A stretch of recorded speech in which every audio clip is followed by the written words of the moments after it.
दोस्तों अगर आप भी शुभमन गिल को खतरनाक बल्लेबाज और कप्तान मानते हैं तो वीडियो को लाइक जरूर कीजिएगा। दोस्तों गुजरात और पंजाब के मैच में एक बार फिर से स्टेडियम में देखने को मिली मिस्ट्री गर्ल जिसने खींच लिया सभी दर्शकों का ध्यान। जी हां दोस्तों, गुजरात और पंजाब के बीच खेले गए आज के रोमांचक मैच में गुजरात की टीम को जीत मिली है, लेकिन इस बीच स्टेडियम में मौजूद एक मिस्ट्री गर्ल ने सभी का ध्यान अपनी तरफ आकर्षित किया है। तो आखिरकार कौन है वो मिस्ट्री गर्ल जिसने सभी का ध्यान अपनी तरफ खींचा है, ये तो आपको बताएंगे ही। तो जानने के लिए वीडियो को पूरा एंड तक जरूर देखिएगा। लेकिन उससे पहले आपको क्या लगता है, गुजरात और पंजाब में से कौन सी टीम प्लेऑफ में अपनी जगह पक्की कर सकती है? अपनी राय नीचे कमेंट बॉक्स में जरूर दें।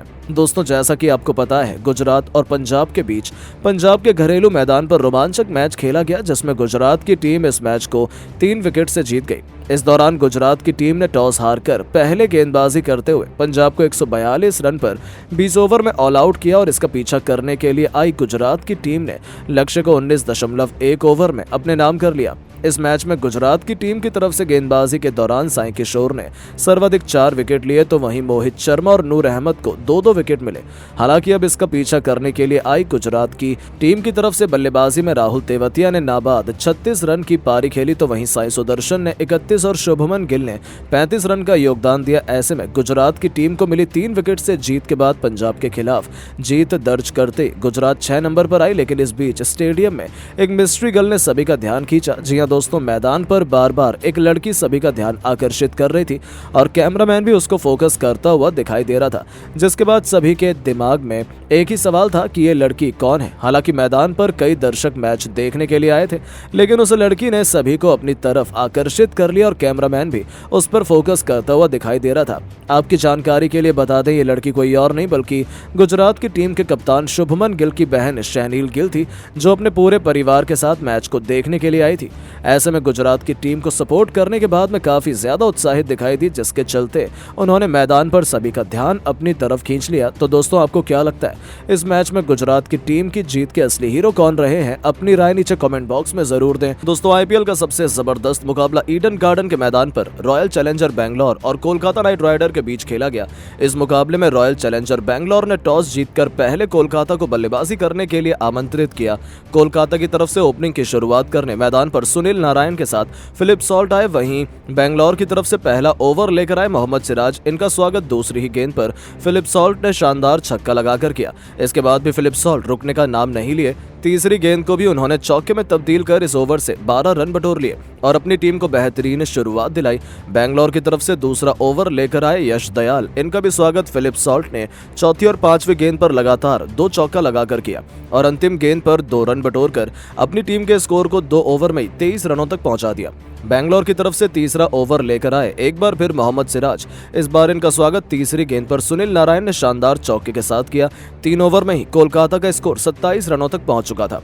बैंगलोर के कप्तान को विकेट की तलाश थी और फिर उन्होंने चौथा ओवर फेंकने के लिए अपनी टीम के सबसे खतरनाक गेंदबाज लॉकी फर्ग्यूसन को गेंद थमाई। लेकिन इनका स्वागत एक बार फिर फिलिप सॉल्ट ने शानदार छक्के के साथ पहली ही गेंद पर किया। इसके बाद भी वो नहीं रुके, दूसरी गेंद को भी उन्होंने चौके में तब्दील कर दिया। इसके बाद भी फिलिप सॉल्ट रुके नहीं, चौका छक्का लगाकर इस ओवर से 28 रन बटोरकर अपनी टीम के स्कोर को 4 ओवर में 55 रनों तक पहुंचा दिया।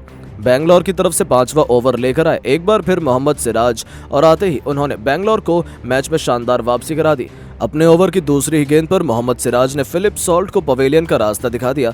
13 गेंद पर फिलिप सॉल्ट 48 रन बनाकर पवेलियन लौट गए। 56 रनों के स्कोर पर कोलकाता का पहला विकेट गिर गया, लेकिन सुनील नारायण अभी भी मैदान पर टिके हुए थे। इनका साथ देने के लिए अब कोलकाता के नए बल्लेबाज अंग कृष्णा रघुवंशी आ चुके थे। इन दोनों बल्लेबाजों के कंधों पर टीम की पूरी जिम्मेदारी आ चुकी थी, लेकिन सुनील नारायण को कोई फर्क नहीं पड़ रहा था। सिराज की चौथी गेंद पर उन्होंने खतरनाक अंदाज में चौका जड़कर अपनी टीम के स्कोर को तेजी से आगे बढ़ाया। इन दोनों बल्लेबाजों ने मिलकर अपनी टीम के स्कोर को 5 ओवर में 63 रनों तक 1 विकेट के नुकसान पर पहुंचा दिया। वहीं बैंगलोर की तरफ से पावर प्ले का अंतिम ओवर लेकर आए यश दयाल और आते ही उन्होंने अपने ओवर की दूसरी गेंद पर सुनील नारायण को अपना शिकार बनाकर पवेलियन का रास्ता दिखा दिया। कोलकाता नाइट राइडर को 66 रनों के स्कोर पर दूसरा झटका लग गया। अब मैदान पर कोलकाता की तरफ से नए बल्लेबाज वेंकटेश अय्यर आ चुके थे और आते ही इन्होंने पहली गेंद पर दयाल के शानदार चौका लगाकर अपना खाता खोला और टीम के स्कोर को आगे बढ़ाया। इसके बाद भी वेंकटेश रुकने का नाम नहीं लिए। अगली गेंद को भी उन्होंने चौके में तब्दील कर दिया, लेकिन यश दयाल ने जाते जाते अपने ओवर की अंतिम गेंद पर रघुवंशी को पवेलियन का रास्ता दिखा दिया और अपना बदला पूरा कर लिया। 75 रनों के स्कोर पर कोलकाता के 3 बल्लेबाज पवेलियन लौट गए। पावर प्ले के 6 ओवर में कोलकाता केवल 75 रन बना पाई, लेकिन वेंकटेश मैदान पर अभी भी टिके हुए थे। इनका साथ देने के लिए अब मैदान पर नए बल्लेबाज खुद कप्तान श्रेयस अय्यर आ चुके थे। अब इन दोनों बल्लेबाजों के कंधों पर टीम की पूरी जिम्मेदारी आ चुकी थी। इन दोनों बल्लेबाजों ने मिलकर धीरे धीरे टीम के स्कोर को आगे बढ़ाया, लेकिन टीम के लिए नौवां ओवर लेकर आए कैमरन ग्रीन और आते ही उन्होंने अपने ओवर की दूसरी गेंद पर वेंकटेश को पवेलियन का रास्ता दिखा दिया। 97 रनों के स्कोर पर कोलकाता का चौथा विकेट गिर गया। कोलकाता की टीम मुश्किल में नजर आने लगी, लेकिन कप्तान श्रेयस अय्यर मैदान पर टिके हुए थे। अब उनके साथ देने के लिए नए बल्लेबाज रिंकू सिंह आ चुके थे। इन दोनों बल्लेबाजों ने मिलकर अपनी टीम के स्कोर को 100 रनों के पार पहुंचाया, लेकिन रिंकू सिंह लॉकी फर्ग्यूसन के शिकार हो गए। वो केवल 24 रन बनाकर पवेलियन लौट गए, लेकिन श्रेयस अय्यर मैदान पर टिके हुए थे। उनका साथ देने के लिए अब आंद्रे रसेल आ चुके थे। देखते देखते श्रेयस अय्यर ने अपना तूफानी अर्धशतक भी केवल 35 गेंद पर ठोक दिया था और अपनी टीम के स्कोर को 17 ओवर में 177 रनों तक पहुंचा दिया था। लेकिन श्रेयस अय्यर भी अपना विकेट 18वें ओवर की पहली गेंद पर गंवा बैठे। 179 रनों के स्कोर पर कोलकाता को छठा झटका लग गया। अब मैदान पर नए बल्लेबाज रमनदीप आ चुके थे। बेहतरीन बल्लेबाजी का नजारा दिखा रहे थे। आंद्रे रसेल का भी बल्ला रुकने का नाम नहीं ले रहा था। इन दोनों बल्लेबाजों ने मिलकर अपनी टीम के स्कोर को 200 रनों के पार पहुंचा दिया। इसके बाद भी दोनों खिलाड़ियों का बल्ला रुका नहीं। अंतिम ओवर में 16 रन बटोरकर अपनी टीम को 20 ओवर में 222 रनों तक पहुंचा दिया। इस लक्ष्य का पीछा करने उतरी बेंगलोर की टीम। ओपनिंग करने मैदान पर आए विराट कोहली के साथ कप्तान फाफ डु प्लेसिस। वहीं कोलकाता की तरफ से पहले ओवर लेकर आए हर्षित राणा। इनका स्वागत विराट कोहली ने पहली गेंद पर शानदार चौका लगाकर किया और अपनी टीम का खाता खोला। कोहली का बल्ला रुकने का नाम नहीं लिया। ओवर की अंतिम गेंद पर शानदार छक्का लगाकर अपनी टीम के स्कोर को पहले ही ओवर में 12 रनों तक पहुंचा दिया। कोलकाता के लिए दूसरा ओवर लेकर आए मिचेल स्टार्क। इनका भी स्वागत विराट कोहली ने शानदार छक्के के साथ किया और अपनी टीम के स्कोर को तेजी से आगे बढ़ाने की पूरी कोशिश की। वहीं फाफ डु प्लेसिस ने भी अंतिम गेंद पर शानदार चौका लगाकर अपनी टीम के स्कोर को 2 ओवर में 27 रनों तक पहुंचा दिया। टीम के लिए तीसरा ओवर लेकर आए एक बार फिर हर्षित राणा और आते ही उन्होंने पहली गेंद पर विराट कोहली को पवेलियन का रास्ता दिखा दिया और अपनी टीम को पहली सफलता दिला दी। विराट कोहली अपनी टीम के लिए केवल 18 रन बनाकर पवेलियन लौट गए। अब मैदान पर नए बल्लेबाज विल जैक आ चुके थे और आते ही उन्होंने शानदार छक्का लगाकर अपना खाता खोला और टीम के स्कोर को आगे बढ़ाया। बेंगलोर का स्कोर 3 ओवर में 1 विकेट पर 35 रन बन पाया था। भले ही बेंगलोर का 1 विकेट गिर चुका था, लेकिन यह मुकाबला अभी भी बराबरी पर चल रहा था। टीम के लिए चौथा ओवर लेकर आए वरुण चक्रवर्ती और आते ही उन्होंने अपने ओवर की पहली ही गेंद पर फाफ डु प्लेसिस को पवेलियन का रास्ता दिखा दिया। 35 रनों के स्कोर पर बेंगलोर को दूसरा झटका लग गया। कोलकाता मैच में पूरी तरह से हावी होती जा रही थी, लेकिन विल जैक सभी भी मैदान पर टिके हुए थे। उनका साथ देने के लिए रजत पाटीदार आए। वरुण चक्रवर्ती की चौथी गेंद पर विल जैक ने शानदार चौका लगाकर अपनी टीम के स्कोर को आगे बढ़ाया। वहीं अंतिम गेंद पर रजत पाटीदार ने भी शानदार चौका जड़कर अपनी टीम के स्कोर को 4 ओवर में 45 रनों तक पहुंचा दिया। टीम के लिए 5वां ओवर लेकर आए सुनील नारायण। कोलकाता की पूरी तरह से मैच में हावी हो चुकी थी। सुनील नारायण बेहतरीन गेंदबाजी का नजारा दिखा रहे थे। बल्लेबाजी को रन बना पाना उनके खिलाफ काफी मुश्किल हो रहा था, लेकिन तभी तीसरी गेंद पर विल जैक ने शानदार चौका जड़कर स्कोर को आगे बढ़ाया और बेंगलोर का स्कोर 50 रनों के पास पहुंच गया। इन दोनों बल्लेबाजों ने मिलकर अपनी टीम के स्कोर को 5 ओवर में 52 रनों तक पहुंचा दिया। वहीं पावर प्ले का अंतिम ओवर लेकर आए एक बार फिर मिचेल स्टार्क, लेकिन इनका स्वागत विल जैक ने पहली गेंद पर खतरनाक अंदाज में छक्का लगाकर किया। इसके बाद भी वो रुके नहीं। दूसरी गेंद को भी उन्होंने छक्के में तब्दील कर दिया। इसके बाद भी इनका बल्ला रुकने का नाम नहीं लिया।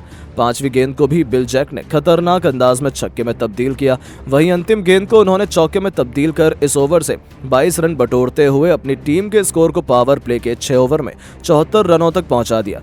रजत पाटीदार और विल जैक बेहतरीन बल्लेबाजी कर रहे थे।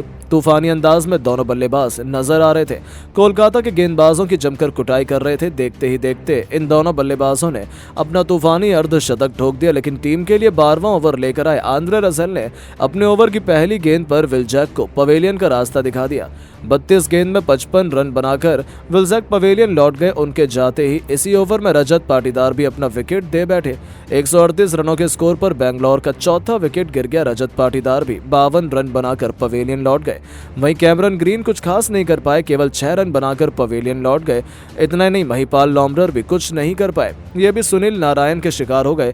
155 रनों के स्कोर पर 6 बल्लेबाज पवेलियन लौट चुके थे। कोलकाता यहां से जीत की तरफ बढ़ रही थी, लेकिन मैदान पर सुयश प्रभुदेसाई और दिनेश कार्तिक मैदान पर टिके हुए थे। अपनी टीम के स्कोर को धीरे धीरे आगे बढ़ा रहे थे, लेकिन तभी एक बार फिर 18वां ओवर लेकर आए हर्षित राणा ने अपने ओवर की दूसरी गेंद पर प्रभुदेसाई को पवेलियन का रास्ता दिखा दिया।